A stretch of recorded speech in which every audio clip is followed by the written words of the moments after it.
Kembali lagi di podcast Biar Lega bersama saya Gilang Baskara, podcast yang isinya mengeluarkan isi kepala saya dan isi hati saya, apapun yang sedang saya pikirkan biar lega. Biar saya lega, biar pendengar lega juga mungkin. Eh, sudah berapa minggu tidak tayang? Oh ya, makasih. Saya belum ngecek soalnya berapa minggu, yang pasti udah lama aja. Eh, aduh, gue tadi udah semangat banget pengen bikin podcast habis Jambore itu kan gue ke Bali kebetulan seminggu. Ntar di Bali tapi juga nggak bikin, sampai sekarang nggak bikin. Udah udah lewat berapa minggu ya, saya tahu nggak bikin bikin, tapi ya gitulah keadaan. Tadinya gue pengen bikin, udah rencana tuh ntar ada episode soal Jambore, minggu depannya episode soal gue di Bali, terus apa. Tapi eh kemarin karena ada kasus yang di Malang, yang di Kanjuruhan, eh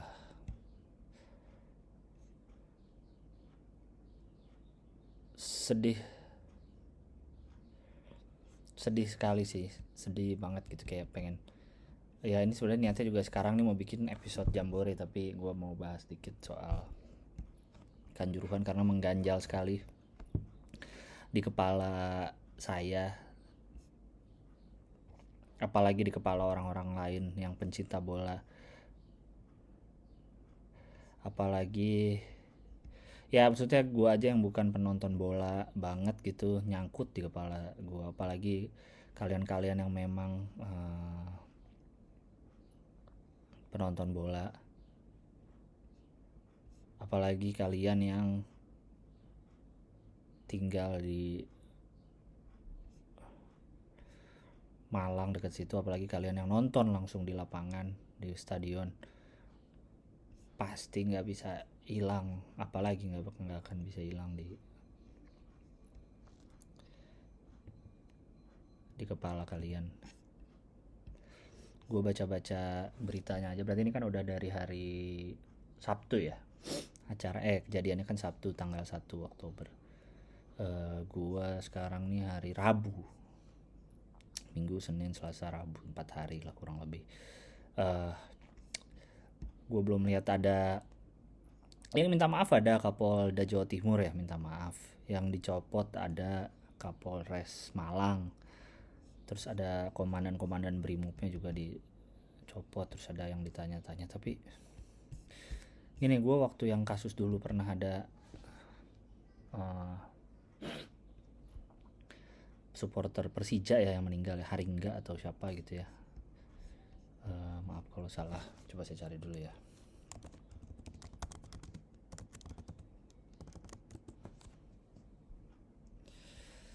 Ya, Haringga, pendukung Persija yang meninggal karena dejek waktu itu kalau nggak salah. Itu waktu gue dengar kasusnya 2018 nih ya. Itu ada satu nyawa itu kan yang meninggal aja, kayak cing, masa sih karena nonton bola sampai begini. Terus lihat kasus kemarin,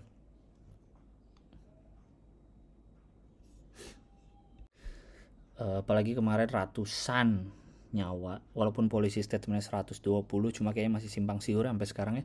Kayaknya belum ada angka yang pasti banget gitu, karena dari rumah sakit kan nyebar tuh, eh nyebar, apa namanya, para korban kan nyebar di rumah sakit banyak, mungkin belum diidentifikasi semua, dan kayaknya lebih dari itu sih, bahkan ada yang bilang 200.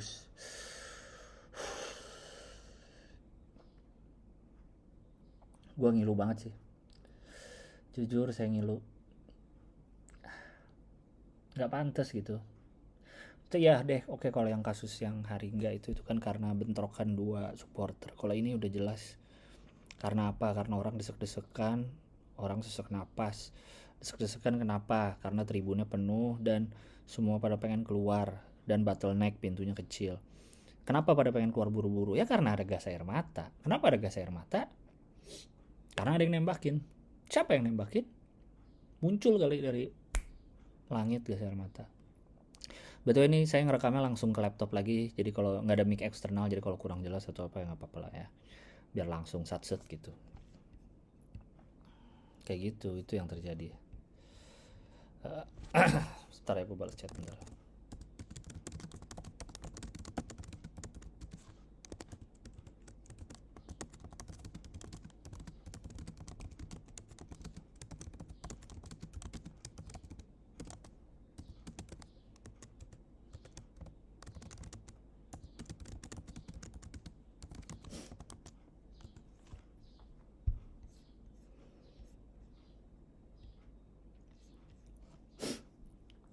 Ya itu.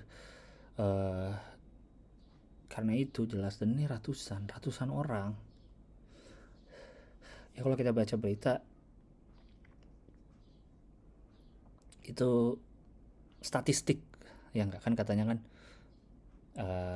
kematian satu orang tuh tragedi, kematian banyak orang tuh statistik. Ya ini tuh statistik gitu. Ada berapa? Ya kayak barusan gue ngomong ada 125 meninggal, ada katanya lebih dari 200, katanya ada segini. Itu statistik bagi orang yang baca, orang yang data. Tapi bagi keluarga yang kehilangan tuh ada namanya, ada sekolah di mana, kakaknya siapa, adiknya siapa, anaknya siapa, bapak ibunya siapa, ada semua. Dan itu yang bikin ngilu sih, itu yang paling bikin, itu yang bikin nyesek banget.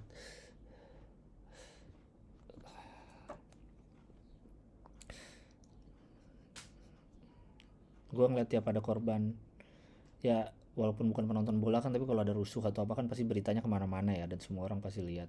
Gue ngeliat ada korban karena nonton sepak bola aja udah sakit hati gue bacanya. Kok mesti ada korban sih nonton bola, apalagi ini yang banyak banget loh ini. Jadi udah sorotan dunia, lu semua juga pada tahu.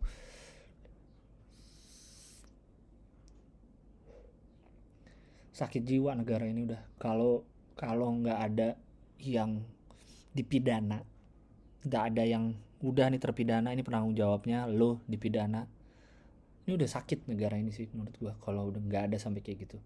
Karena tadi saya lihat ketua Panpel kalau nggak salah ya dihukum tidak boleh beraktivitas soal sepak bola seumur hidup. Satu lagi ada 2 tadi, ketua keamanan atau apa gitu juga tidak boleh beraktivitas yang berhubungan dengan sepak bola seumur hidup. Kayaknya dari dulu tuh seringnya kalau yang gue denger ya kayak gini aja, sanksi. Yang dipidana juga supporter kalau saya lihat dari tweetnya Bang Zen RS. Supporter lagi yang salah. Kayaknya gue belum pernah denger ada panitia pelaksana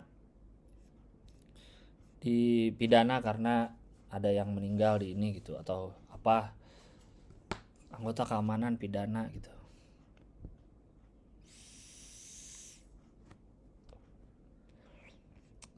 Please lah. Kalau yang dulu-dulu nggak pernah ada yang akhirnya dipidana atau yang tanggung jawab. Sekarang nih ada ratusan korban sampai nggak ada yang dipidana juga, terlaluan sih.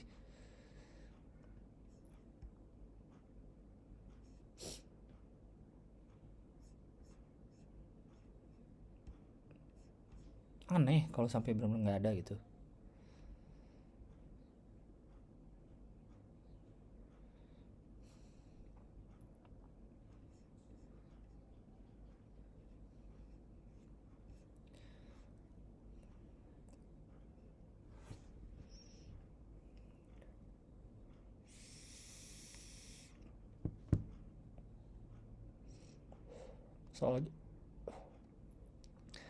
Soal jam tayang,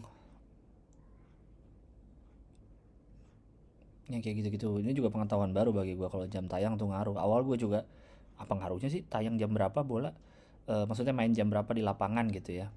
Ternyata pas gue baca-baca, oh emang ngaruh gitu.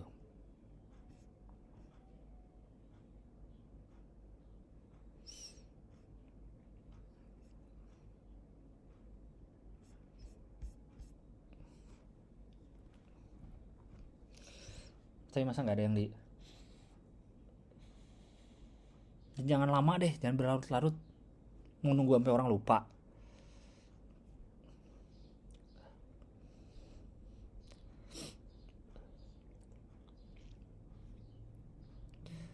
Kan ada yang bilang tuh kan, mungkin ini kasus lama-lama akan menguap, apa akan lupa.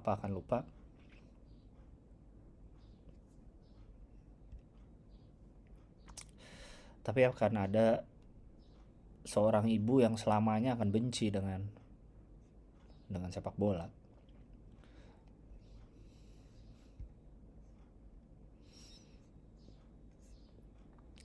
Gue nggak tahu ya orang-orang yang nembakin gas air mata itu udah 4 hari ini bisa tidur nyenyak apa enggak. Yang dengan sadar dia nembak, yang dengan sadar dia nyuruh anak buahnya tembak gas air mata ke tribun 13. Orang-orang itu yang dengan sadar melakukan itu semua tuh bisa tidur nyenyak gak sih sekarang nih? Bisa lo tidur, pulang ganti baju, mandi, bersih-bersih badan dari bau-bau gas air mata. Mungkin ketemu anak istri lo yang mungkin seumuran sama orang-orang yang di tribun. Salut sih gue kalau emang diajarin, dilatih punya mental seperti itu. Ger, kuat sekali anda.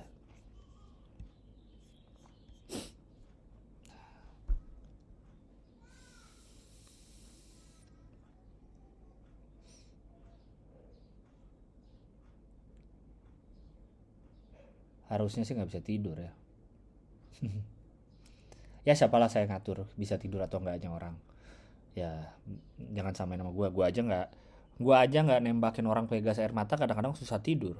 Tidur jam 2 jam 3. Kalau orang-orang yang nembakin gas air mata bisa nyenyak tidurnya, ya hebat sekali. Ternyata gas air mata bisa bikin orang cepet tidur. Kirain harus minum obat melatonin gitu atau apa. Sedih bro. Ah,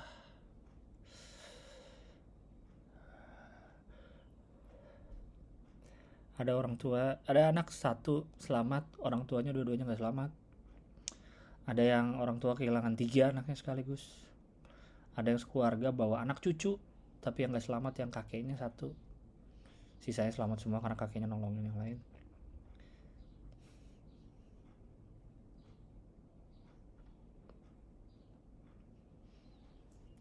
Mungkin para pelaku-pelaku yang nembakin itu nggak main Twitter kali ya, nggak main sosmed, dia nggak ngeliat tuh ada tuh kumpulan kumpulan ucapan-ucapan selamat berduka, lihat nggak, dari SMK mana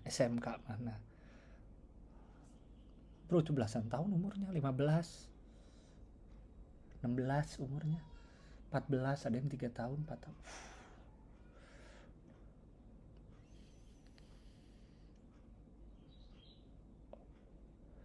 Itu orang tuanya yang kehilangan anaknya ya, orang tuanya nggak jadi stres aja, nggak jadi terganggu jiwanya aja udah syukur itu.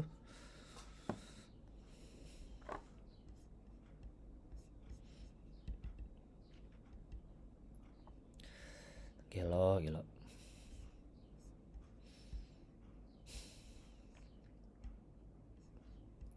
Kita tahu kasus Sambo belum jelas dari Juli itu. Ada kasus ini lagi yang nggak tahu kapan benar-benar diusut selesai. Terus ada orang-orang yang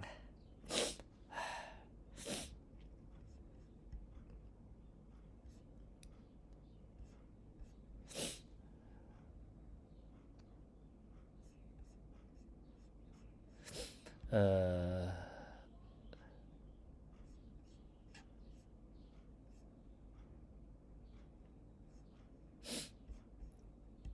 Apa tadi gue lagi ngomong apa sampai lupa kan.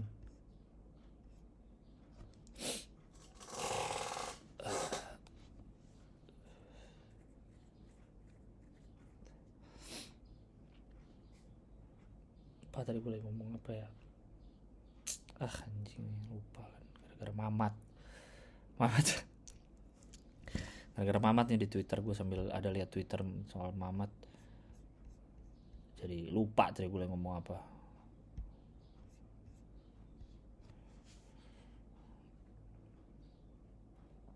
Betul. Ya itu loh intinya.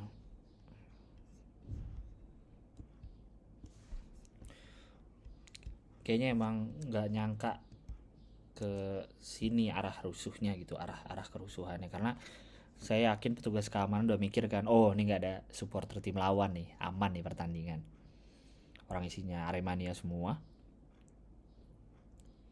Ternyata beda yang terjadi gitu. Aremanya kalah setelah 20-an tahun kalau nggak salah, tidak pernah kalah di kandang. Terus ada pitch invader yang mana mereka kalau dilihat lagi videonya cuma pengen ngucapin selamat lah ya, atau ngasih semangat ke para pemain Arema. Terus tahu-tahu ada yang pukul-pukulan aparat aja, aparat mukul apa, bentrok aparat sama supporter aja. Terus sudah terjadilah itu semua, ditembak gas air mata ke tribun yang padat orang. Kalau lo kayak giring ya, lo liat, kalau lo pengen ngegiring kayak lo liat anjing anjing gembala ngegiring domba tuh kan, dia dari pinggir-pinggiran dombanya biar dombanya kedorong masuk kandang. Ini juga harusnya kan dia ngedorong si orang-orang yang pitch invader, dorong biar naik lagi ke tribun gitu kan maksudnya. Tapi dengan lu nembaknya ke tribun, itu maksudnya mau dibubarin kemana? Kanan kirinya kan ada sekat-sekat, terus mau keluar lewat pintunya ditutup, ada yang kebuka cuma dikit. Gak masuk di akal, bener, sama sekali gak ada prosedur yang udah sesuai prosedur itu ya, yang masuk di akal gua yang belum pernah dapat pendidikan crowd control, yang gak pernah dapat pendidikan polisi.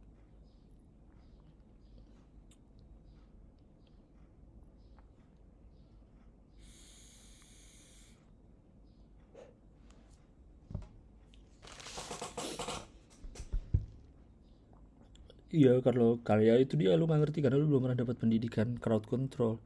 Ya kalau memang yang mereka lakukan tuh benar, ke kontrol nggak tuh crowdnya? Buktinya enggak. Berarti emang salah yang dilakuin dong. Tidak perlu untuk jadi jenius untuk tahu itu salah, karena untuk jadi jenius lu harus disamperin mbak-mbak di mall dulu.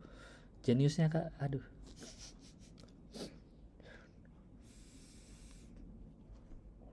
Ya berarti salah dong yang dilakuin, ya nggak?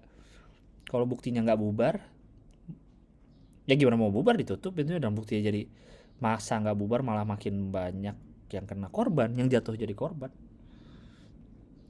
It's crazy, really crazy.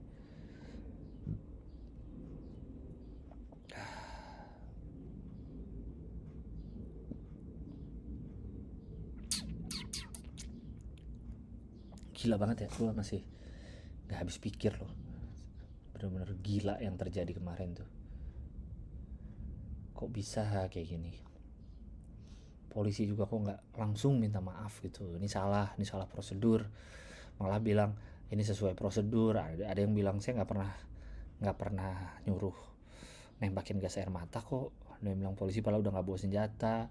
Ada yang bilang malah ditemuin 42 botol minuman keras yang bersegel.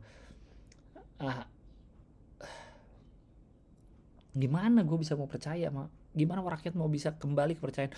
Polisi, Anda sadar gak sih udah berapa bulan terakhir nih, tahun ini lagi tahun buruk buat polisi, banyak berita jelek, terus kayak gini lu masih. Kalau Kapolda Jawa Timur gitu misalkan, yang langsung ngomong ini saya salah prosedur, biarkan saya diperiksa, saya berhenti dulu dari jabatan, biarkan di tim investigasi tanpa campur tangan saya, respect yang Anda dapatkan.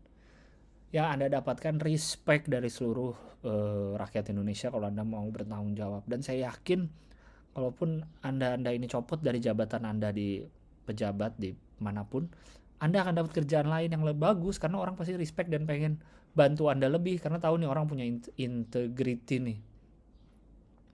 Punya integritas. Iya, dia ngelakuin kesalahan tapi dia punya integritas. Setelah dia membayar kesalahannya itu, ayo kerja sama gue atau apa gitu. Pasti gitu, saya yakin.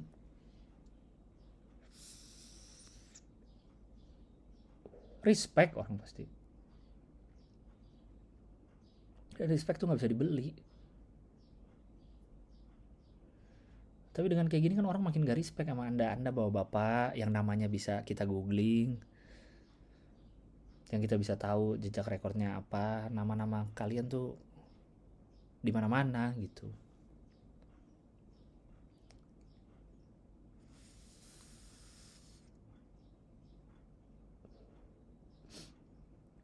Kok nggak mikir jauh gitu? Mikirnya pengen nyelamatin muka sendiri dulu aja sekarang nih. Pengen nyelamatin hidupnya gitu, pengen selamat, pengen gak kehilangan kerjaan, kayak gitu aja sekarang kan mikirnya kan.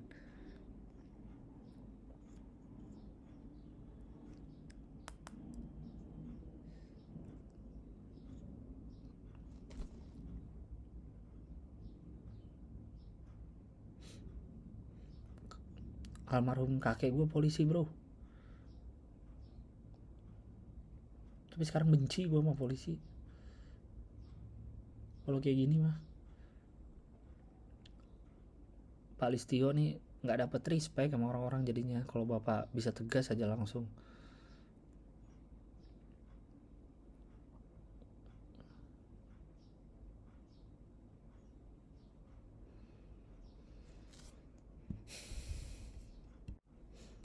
Kalau kakek gue masih ada terus nonton berita-berita kayak gini, sedih kali ya kakek gue.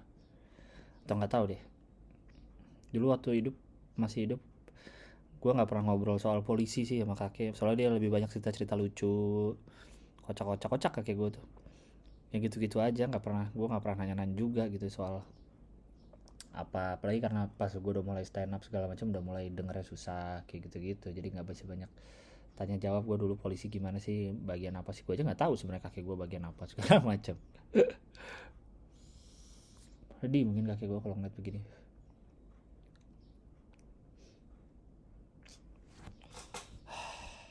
Bisa begini ya keadaan negeri lo nih, negeri gue juga. Udahlah, baca email nggak? Sedih gue jadinya nih. Pokoknya gue dalam apa namanya, berduka cita sedalam-dalamnya buat keluarga semua yang ditinggalin, buat korban. Nggak ada yang pantas mati dengan cara kayak gitu. Buat semua, kalau ada teman-teman yang kerabatnya, orang-orang tercintanya yang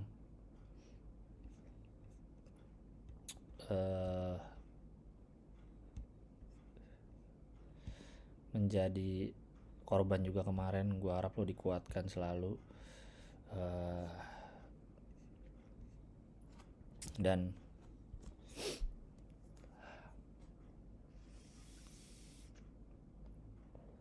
semua nyawa ditempatkan di sisi terbaik di alam sana.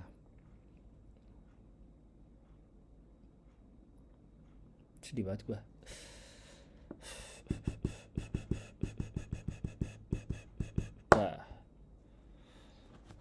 Oke, saya baca email ya. Anjing, email bulan Mei, goblok. Gue baca berapa dikit aja lah ya. Yang penting ada dulu aja episode. Ini gue tayangin Kamis ya besok ya. Teman rasa pacar. Halo Bang Gilbas, gue mau curhat tentang temen cowok gue yang udah lama gue tuh emang punya perasaan sama dia. Jadi dia tuh teman satu SMA gue. Pas lulus SMA gue pernah ngakuin perasaan gue ke dia dengan tujuan biar dia gak akan ngubungin gue lagi. Tentang temen cowok gue yang udah lama. Temen SMA pas lulus gue pernah ngakuin perasaan ke dia, tujuan biar dia gak akan ngubungin. Ditambah dia kuliahnya di luar kota Jakarta.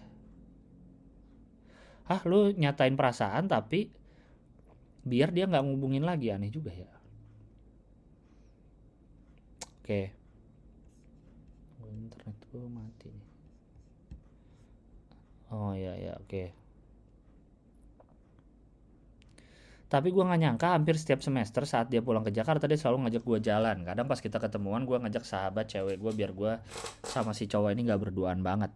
Tapi pas momen kita bertiga terjadilah kecanggungan yang membuat cowok ini nggak nyaman.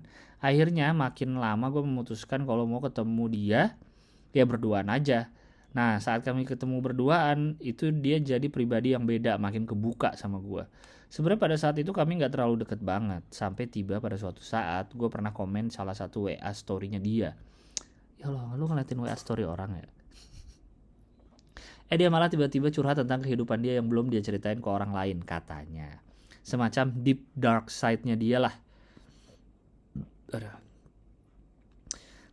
Kemudian kami jadi sering teleponan hampir setiap malam sampai hari ini. Tapi ini bulan Mei. Ini udah sekitar 1,5 tahun lebih bang gue berteman seperti ini sama dia. Dia juga pernah nanya apakah gue mau hubungan kami lebih dari teman atau enggak. Dan dia jadi sering nanya tentang perasaan gue ke dia gitu sambil lempar kode-kode yang gue gak tahu tujuan dia ngasih kode itu apa. Kalau lu mikir itu adalah kode kalau dia punya rasa yang sama ke gue, kayaknya menurut gue enggak deh. Karena kadang dia orangnya suka bercanda dan sengaja bikin gue makin baper. Dan punya perasaan yang lebih ke dia. Gue juga mikir dia gak mungkin punya perasaan yang sama ke gue. Karena gue bukan tipe cewek yang punya paras menarik. Gue sering nanya ke dia perihal hubungan kami. Contohnya kayak, lu maunya kita gimana? Dia malah balik nanya ke gue, kalau lu sendiri maunya gimana? Karena gue kesel, akhirnya gue jawab temenan aja deh. WK. Ini juga yang membuat gue terkesan maju mundur untuk nanya kejelasan hubungan ini ke dia. Terus ketika gue tanya tujuan dia melakukan hal itu, dia selalu jawab gak apa-apa dan mengelak dengan mengalihkan topik pembicaraan. Kalau abang sendiri ini sebagai laki-laki, kenapa laki-laki melakukan hal itu? Terus lebih baik gue gimana ya? Thanks sebelumnya, sukses selalu bang. Kalau gue sebagai laki-laki ya,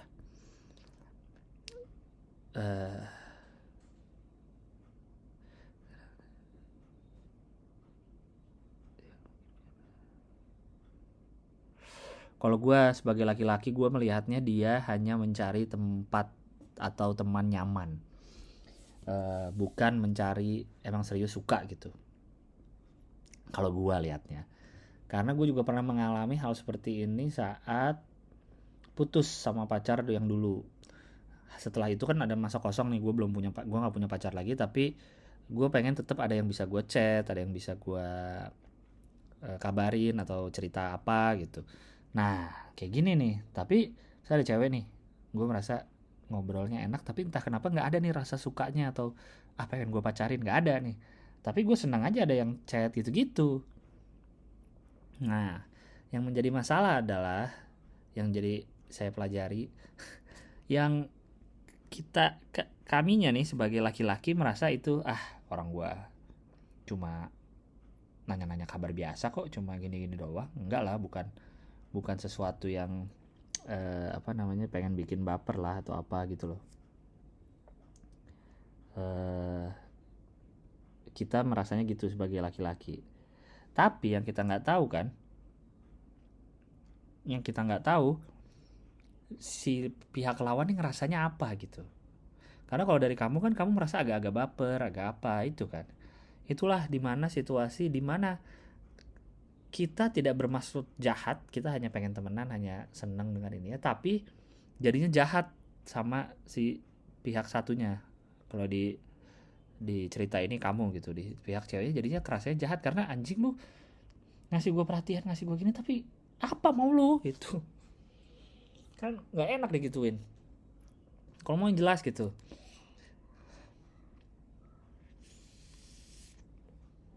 Kalau saya boleh kasih saran, kalau anda bilang kalau lu nya emang juga nyaman hanya biar ada temen chat dan segala macam, ya udah ya, tapi ingat gue tidak menanggung resiko di akhirnya.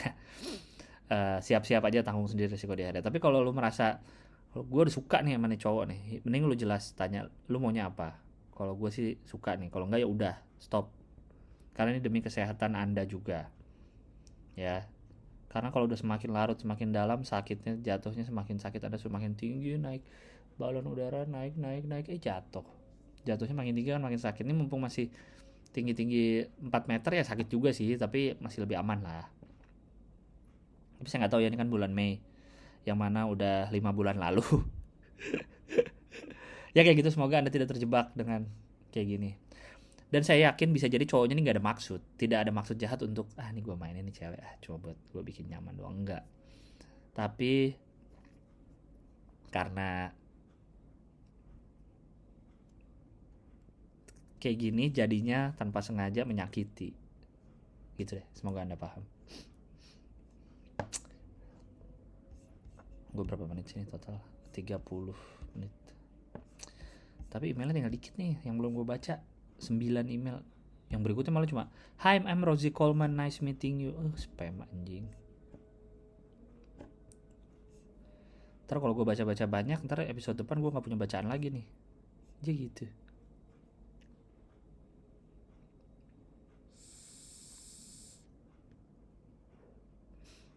Udah, satu aja ya gue baca.